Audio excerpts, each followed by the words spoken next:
بسم اللہ الرحمن الرحیم باب المسح علی الخفین۔ یہ باب ہے موضوع پر مسح کے بیان میں۔ تیمم سے فراغت کے بعد اب موضوع پر مسح کو بیان کرتے ہیں، کیونکہ دونوں میں طہارت بذریعہ مسح ہے۔ تیمم میں طہارت بذریعہ مسح اس طرح ہے کہ وہاں ہاتھوں اور چہرے کا مسح کیا جاتا ہے، اور موضوع پر مسح بذریعہ طہارت اس طرح ہے کہ یہاں موضوع پر مسح کیا جاتا ہے۔ تیمم سے فراغت کے بعد اب موضوع پر مسح کو بیان کرتے ہیں، کیونکہ دونوں میں طہارت بذریعہ مسح ہے۔ تیمم میں طہارت بذریعہ مسح اس طرح ہے کہ وہاں پر ہاتھوں اور چہرے کا مسح کیا جاتا ہے، اور موضوع پر یہ جو طہارت ہے بذریعہ مسح اس طرح ہے کہ یہاں پر موضوع پر مسح کیا جاتا ہے۔ مسح علی الخفین میں طہارت بذریعہ مسح اس طرح ہے کہ یہاں پر موضوع پر مسح کیا جاتا ہے۔ المسح علی الخفین، موضوع پر مسح جائز ہے بسنت، سنت کی وجہ سے، من کل حدث، ہر ایسے حدث سے، موجب جو واجب کرنے والا ہو، للوضوء وضو کو، اذا لبس الخفین جب اس نے پہنے ہوں موزے، علی طہارت پاکی پر، ثم احدث پھر وہ بے وضو ہو گیا ہو۔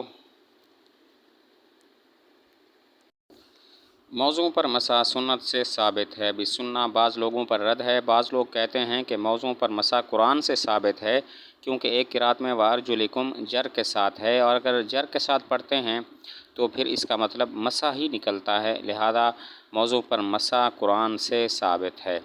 ان پر رد کر دیا کہ نہیں، موضوع پر مسح قرآن سے ثابت نہیں ہے بلکہ سنت سے ثابت ہے، کیونکہ قرآن مجید میں الی الکعبین کا لفظ بھی آتا ہے کہ ٹخنوں تک۔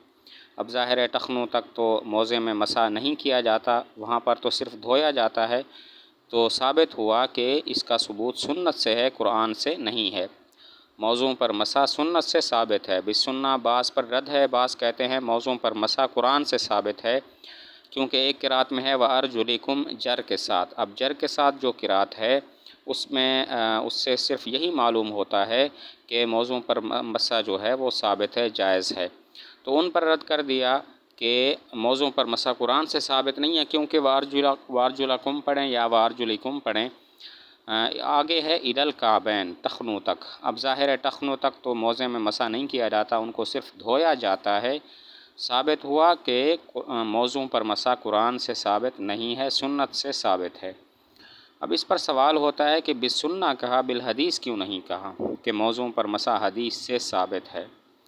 جواب یہ ہے کہ بالسنہ سے اشارہ ہے اس بات کی طرف کہ موضوع پر مسح حضور صلی اللہ علیہ وسلم کے قول و عمل دونوں سے ثابت ہے، کیونکہ سنت کا اطلاق قول و عمل دونوں پر ہوتا ہے، جبکہ حدیث کا اطلاق صرف قول پر ہوتا ہے۔ جواب یہ ہے کہ بالسنہ کہہ کے اشارہ ہے کہ موضوع پر مسح قول و عمل دونوں سے ثابت ہے، کیونکہ السنہ کا لفظ قول و عمل دونوں پر بولا جاتا ہے، جبکہ حدیث کا لفظ صرف قول پر بولا جاتا ہے۔ من کل حدث موجب للوضوء، ہر اس حدث سے جو وضو کو واجب کرنے والا ہو۔ موجب للوضوء، یہ قید لگا کر اشارہ کر دیا کہ جنابت ہو تو پھر وہاں پر موضوع پر مسح کافی نہیں ہوگا، وہاں پر پیروں کو دھونا ضروری ہوگا۔ موجب للوضوء قید لگا کر اشارہ ہے کہ جنابت ہو یعنی غسل واجب ہو تو اس صورت میں موضوع پر مسح کافی نہیں ہوگا، وہاں پر پیروں کو دھونا ضروری ہوگا۔ اذا لبس الخفین علی طہارت ثم احدث، اس کا مطلب یہ ہے کہ طہارت پر اس نے موزے پہنے ہوں، پھر بے وضو ہو جائے تو اس کے بعد جب وضو کرے گا تو وہاں پر پیروں کے دھونے کے بجائے وہ موضوع پر مسح کرے گا۔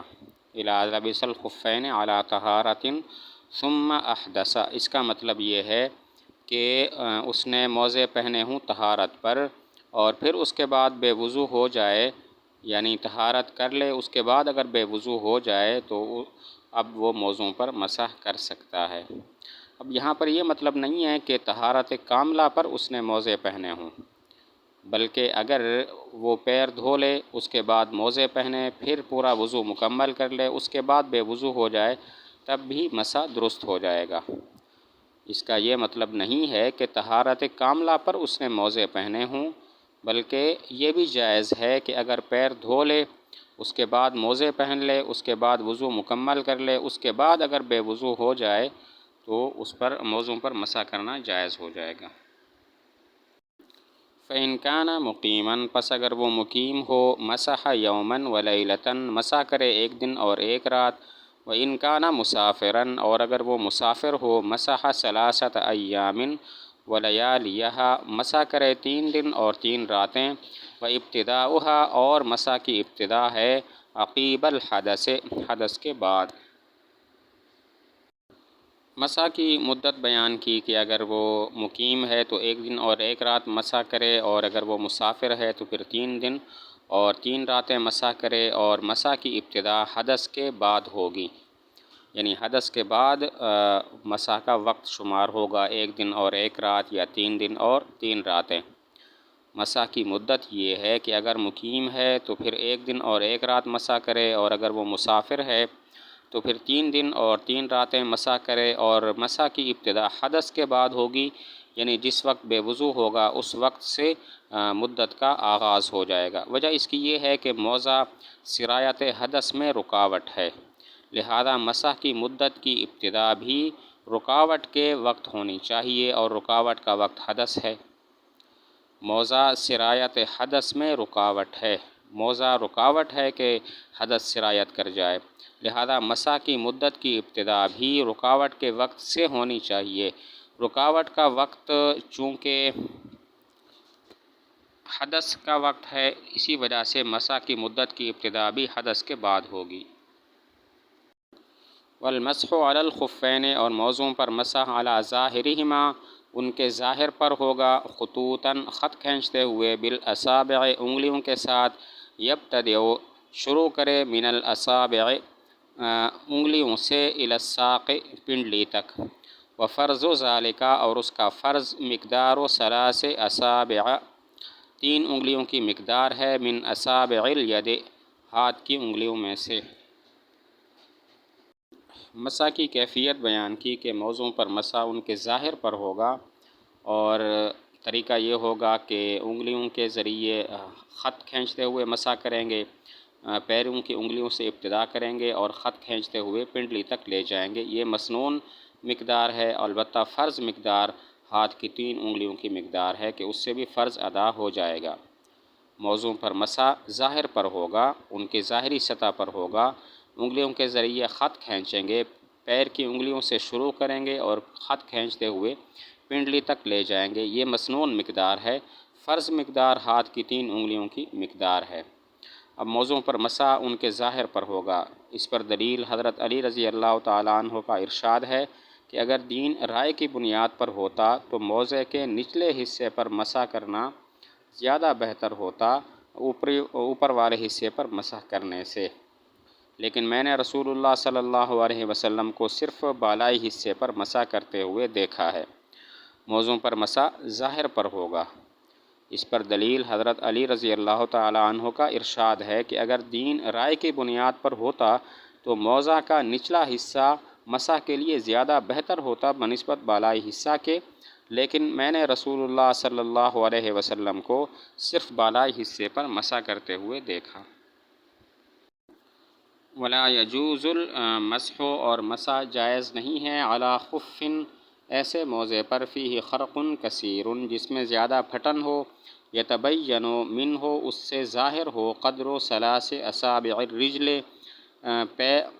پاؤں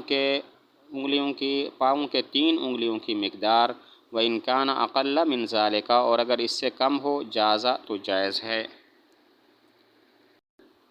ولا یجوز المسح، اگر موضع ایسا ہو کہ جس میں اتنی زیادہ پھٹن ہو کہ اس میں پاؤں کی 3 انگلیوں کی مقدار ظاہر ہو رہی ہو، تو ایسے موضع پر مسح کرنا جائز نہیں ہے، لیکن اگر اس سے کم مقدار پھٹی ہوئی ہو تو پھر جائز ہے۔ ایسا موضع کہ جس میں اتنی زیادہ پھٹن ہو کہ اس سے 3 انگلیوں کی مقدار ظاہر ہو رہی ہو، تو پیر کے 3 انگلیوں کی مقدار ظاہر ہو رہی ہو تو پھر اس پر مسح کرنا جائز نہیں ہوگا، اور اگر پھٹن اس سے کم ہو تو پھر اس موضع پر مسح کرنا جائز ہو جائے گا۔ وجہ اس کی یہ ہے کہ عام طور پر موضع معمولی طریقہ سے پھٹے ہوئے ہوتے ہی ہیں۔ اگر اتنی سختی کر دی جائے کہ ایسے موضع پر مسح جائز نہیں جو معمولی پھٹا ہوا ہو تو پھر حرج ہوگا، اسی وجہ سے شرعی طور پر اس کی گنجائش ہے۔ وجہ اس کی یہ ہے کہ عام طور پر موضع معمولی طور پر پھٹے ہوئے ہوتے ہیں، اگر اتنی سختی کر دی جائے کہ وہ معمولی سے بھی پھٹے ہوئے نہ ہوں تو بہت زیادہ حرج ہوگا، تنگی ہوگی۔ ولا یجوز المسح، اور جائز نہیں ہے مسح علی الخفین موزوں پر، لمن اس شخص کے لیے وجب علیہ الغسل کے جس پر غسل واجب ہے۔ جس پر غسل واجب ہو تو ایسے شخص کے لیے موضوع پر مسح کرنا جائز نہیں ہے۔ غسل کے وقت پیروں کو دھونا ضروری ہوگا۔ اس کی 2 وجہ ہیں۔ پہلی وجہ یہ ہے کہ روایت ہے حضور صلی اللہ علیہ وسلم صحابہ کو 3 روز و شب موزے نہ نکالنے کا حکم فرمایا کرتے تھے جب سفر میں ہوتے تھے، مگر یہ کہ جنابت لاحق ہو گئی ہو تو اس وقت یہ حکم نہیں ہوتا تھا۔ اور دوسری وجہ یہ ہے کہ عادتاً جنابت بار بار لاحق نہیں ہوتی، اسی واسطے اگر موزے نکال لیے جائیں تو کوئی حرج لازم نہیں آتا۔ جس پر غسل واجب ہو اس کے لیے موضوع پر مسح کرنا جائز نہیں ہے، موزے نکالے، غسل کرے اور پیروں کو بھی دھوئے۔ اس کی 2 وجہ ہیں۔ پہلی وجہ یہ ہے کہ روایت ہے صحابہ فرماتے ہیں ہم حضور صلی اللہ علیہ وسلم ہمیں سفر میں 3 روز و شب موزے نہ نکالنے کا حکم فرماتے تھے، مگر یہ کہ جنابت لاحق ہو گئی ہو، یعنی جنابت ہو تو پھر موزے جو ہے وہ اتار کر پیروں کو دھونا ضروری ہوتا تھا غسل کے وقت۔ اور دوسری وجہ یہ ہے کہ عادتاً جنابت بار بار لاحق نہیں ہوتی، اسی لیے غسل جنابت میں موزے اگر نکال لیے جائیں تو کوئی حرج لازم نہیں آتا۔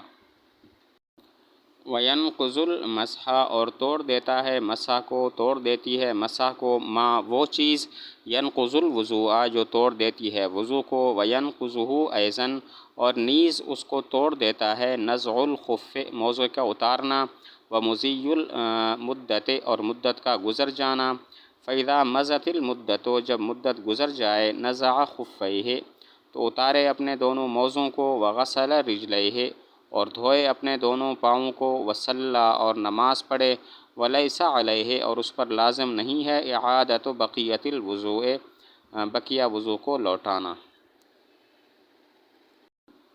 وَيَنْقُضُ الْمَسْحَ موضوع پر مسح 3 چیزوں کی وجہ سے ٹوٹ جاتا ہے۔ 3 چیزیں موضوع پر مسح کو توڑ دیتی ہیں۔ نمبر 1 جو جس سے وضو ٹوٹ جائے، اور نمبر 2 موزے کا اتار دینا، اور نمبر 3 مدت کا گزر جانا، یعنی مقیم کے لیے 1 دن اور 1 رات اور مسافر کے لیے 3 دن اور 3 راتیں۔ موضوع پر مسح کو 3 چیزیں توڑ دیتی ہیں۔ نمبر 1 جو وضو کو توڑ دے، نمبر 2 موزے کو اتار دینا، موزہ اتار دیا جائے تو ختم ہو جاتا ہے موضوع پر مسح، اور نمبر 3 مدت کا گزر جانا، یعنی مقیم کے لیے 1 دن اور 1 رات اور مسافر کے لیے 3 دن اور 3 راتیں۔ فَإِذَا مَضَتِ الْمُدَّةُ مدت گزر جائے تو پھر اسے چاہیے کہ اپنے موزے اتار دے اور اپنے پاؤں کو دھو لے اور پھر نماز پڑھے، اور اس پر بقیہ وضو کا اعادہ لازم نہیں ہے اگر وہ پہلے سے باوضو ہے۔ مدت گزر جائے تو اپنے موزے اتار کر اپنے پاؤں دھو لے اور نماز پڑھے، اور بقیہ وضو کا لوٹانا اعادہ ضروری نہیں ہے۔